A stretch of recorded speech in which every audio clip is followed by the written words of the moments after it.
दोस्तों आज की इस वीडियो के अंदर मैं आपको बताऊंगा जीएसटी पोर्टल पे एक नई एडवाइजरी जो है वो जारी की गई है और वो एडवाइजरी जारी की गई है 14 अक्टूबर 2024 को। तो ये जो एडवाइजरी है ये स्पेशली आईएमएस जो होता है इनवॉइस मैनेजमेंट सिस्टम जो होता है उससे रिलेटेड ये एडवाइजरी है। और इसमें ये लिखा गया है कि इनवॉइस मैनेजमेंट सिस्टम यानी कि जो आईएमएस जो होता है वो मेड अवेलेबल टैक्स पेयर्स जितने भी टैक्स पेयर होते हैं उनके उस पर ये टुडे यानी कि 14 अक्टूबर 2024 से जीएसटी पोर्टल पे अब जितने भी जो टैक्स पेयर होते हैं उन पे इसको लाइव कर दिया गया है। और जब आप अपनी जीएसटी पोर्टल पे अगर इसको चेक करना चाहें तो आप चेक भी कर सकते हैं। तो अब इसमें क्या होता है कि जो न्यू सिस्टम जो होता है ये इसमें जो भी फैसिलिटीज़ दी जाएगी टैक्स पेयर को इसमें वो अपने मैच कर सकता है रिकॉर्ड को इनवॉइस वाइज जो भी इसमें सप्लायर की ओर से उसको इशू किया जाता है उसका करेक्ट इनपुट जो आईटीसी जो होता है उसको इसके अंदर वो चेक कर सकता है आईएमएस जो होता है इनवॉइस मैनेजमेंट सिस्टम के तहत। अब इसमें क्या होता है कि taxpayer can be make use this system take on the invoice reflecting on IMS from 14 October 2024। यानी कि इसमें क्या होता है कि टैक्स पेयर जो होता है इसके अंदर क्या करेगा एक्शन लेगा यानी कि अक्टूबर यानी 14 अक्टूबर से इसको लाइव कर दिया गया है। और ये इसमें जो एक्शन जो लेते हैं जैसे एक्सेप्ट करना रिजेक्ट करना या उसको पेंडिंग पे छोड़ना तो ये वाली चीज़ होती है। अब 14 अक्टूबर से इन्होंने जो है लाइव किया है क्योंकि 13 अक्टूबर तक जो होता है कि जीएसटीआर 2B का जो डाटा होता है वो 14 तारीख को ही इसमें जो है जनरेट होता है। तो इसीलिए अब अक्टूबर महीने की मतलब यहाँ पे इन्होंने लिखा कि भाई आईएमएस जो है इसमें रिफ्लेक्टिंग करेगा 14 अक्टूबर 2024 के बाद यानी इसको लाइव किया गया है 14 अक्टूबर को। लेकिन इन्होंने ये साफ साफ लिखा है the first GSTR 2B would be generated from the return period October 2024। यानी कि जो इसमें क्या होता है कि जीएसटीआर 2B जो होता है वो जनरेट होगी इसकी फर्स्ट जो जीएसटीआर 2B जनरेट होगी वो अक्टूबर महीने की जब आप जीएसटीआर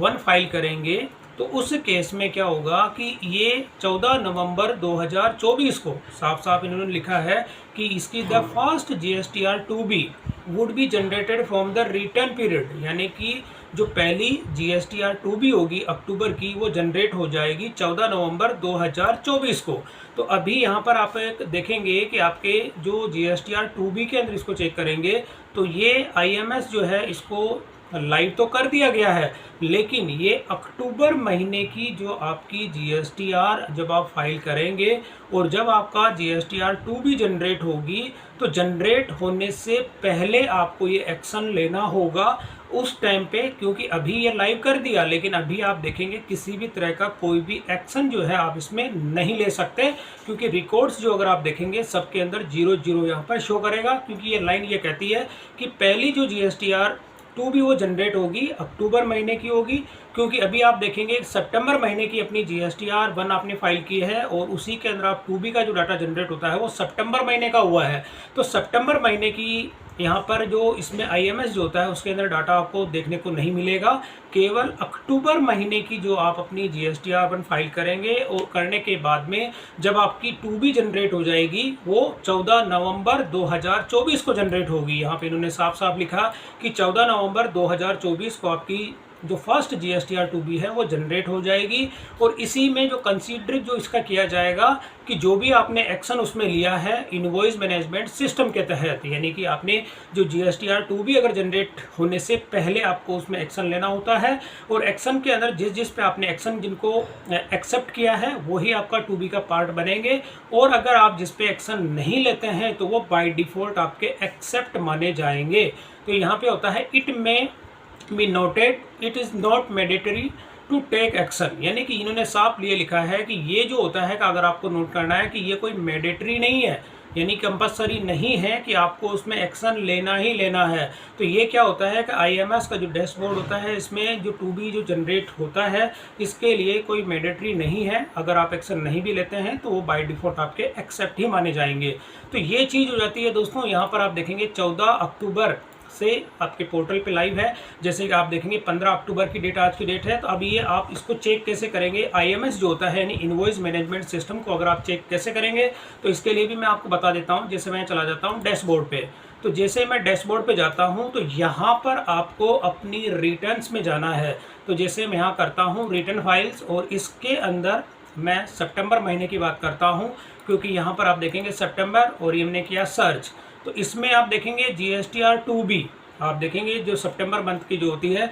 GSTR 2B यहाँ पे जनरेट हो चुकी है। जैसे मैं इस पर क्लिक करूँगा GSTR 2B के अंदर, तो यहाँ पर आप देखेंगे कि नीचे जैसे मैं स्क्रॉल डाउन करता हूँ तो एक ऑप्शन आपको यहाँ पे देखने को मिलता है, ओपन IMS डैशबोर्ड। तो जैसे मैं इस पर क्लिक करता हूँ, जैसे मैंने यहाँ पे क्लिक किया, तो क्लिक करने के साथ में अब आपको यहाँ पर ये वाला जो होता है आप देखेंगे इनवॉइस मैनेजमेंट सिस्टम डैशबोर्ड होता है इनवर्ड सप्लाई। मतलब ये वाला जो पोर्टल पे आप देखेंगे कि इन्होंने 14 तारीख को इसको लाइव किया है, और लाइव करने के साथ ही आप देखेंगे कि जो भी यहाँ पे जो B2B इनवॉइस है यहाँ पे 0 है। कोई भी अगर आपका नो एक्शन, एक्सेप्टेड, रिजेक्टेड और पेंडिंग, तो यहाँ पर क्या होता है कि आप अभी किसी भी तरह का कोई भी इसमें एक्शन नहीं ले सकते, क्योंकि बाकी की जो टेबल्स में देखेंगे इनवर्ड सप्लाई फ्रॉम ISD और इंपोर्ट गुड्स जो होती हैं, ये दोनों टेबल्स को आपको भी कुछ नहीं करना, केवल आपके लिए ऑल अदर ITCs के यहाँ पर ये ऑप्शन दिया गया है। तो अब यहाँ पर क्या होगा कि जैसे ही आपका सितंबर महीने की तो आपने GSTR 1 फाइल कर दी, तो यहाँ पर आपको किसी भी तरह का कोई भी डाटा यहाँ पे शो नहीं हो रहा है। लेकिन जैसे ही अक्टूबर महीने की जब आप अपनी GSTR 1 को फाइल कर देंगे और उसमें GSTR फाइल, जैसे GSTR 1 को आप फाइल करते हैं और फाइल करने के बाद में जब आप इस डैशबोर्ड को चेक करेंगे, तो चेक करने के बाद में क्या होगा कि यहाँ पर आपको ये ऑप्शंस मिलेंगे एक्सेप्ट करने का, रिजेक्ट करने का और उसको पेंडिंग करने का। तो जैसे आप यहाँ पे करते हैं बैक टू डैशबोर्ड, तो यहाँ पर आप देखेंगे कि इनवर्ड सप्लाई जो ये वाला जो टेबल होता है ये आपको देखने को मिलती है। और अभी आप जैसे इस पर व्यू करते हैं तो कोई भी यहाँ पर आपको किसी भी तरह का कोई भी एक्शन आपको देखने को नहीं मिलता है, क्योंकि यहाँ पर आप देखेंगे कि कंसीडर डीम्ड एक्सेप्ट, क्योंकि अभी ये हाल ही में जो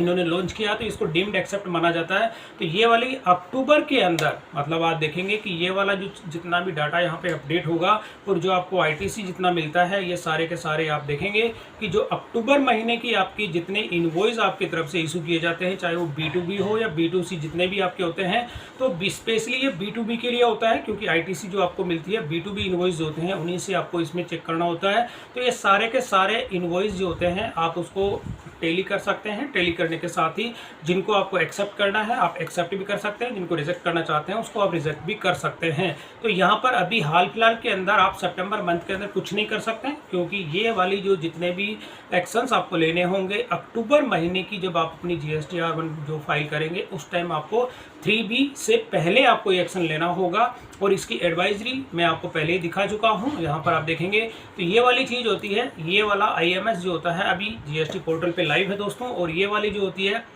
इसकी अपडेट मैंने आपको बता दी कि जो डाटा आपका होगा IMS का अंदर आप देखेंगे कि ये 14 अक्टूबर जिससे लाइव है, और इसके साथ ही ये 14 नवंबर 2024 को इसकी फर्स्ट जो GSTR 2B जो होती है वो जनरेट हो जाएगी। और होने के बाद में ही आप इसका जो कंसीडर करना चाहते हैं अपने ITC को, तो उसके बाद आप अक्टूबर से लेके जो भी अक्टूबर आप देखेंगे, तो जो भी 1 अक्टूबर से लेके 31 अक्टूबर तक जो भी आपका डाटा रहता है उसको आप यहाँ पे टैली कर सकते हैं। टैली करने के साथ ही उसको एक्सेप्ट, रिजेक्ट और पेंडिंग, ये आपके ऊपर डिपेंड करता है कौन सा एक्शन आप लेना चाहते हैं। तो दोस्तों ये था IMS का जो नई एडवाइजरी GST पोर्टल पे जो जारी की गई है, उसी के बारे में मैंने आपको बताया। तो दोस्तों वीडियो पसंद आई तो इसे लाइक और शेयर जरूर करें, और मेरे चैनल को सब्सक्राइब करना ना भूलें।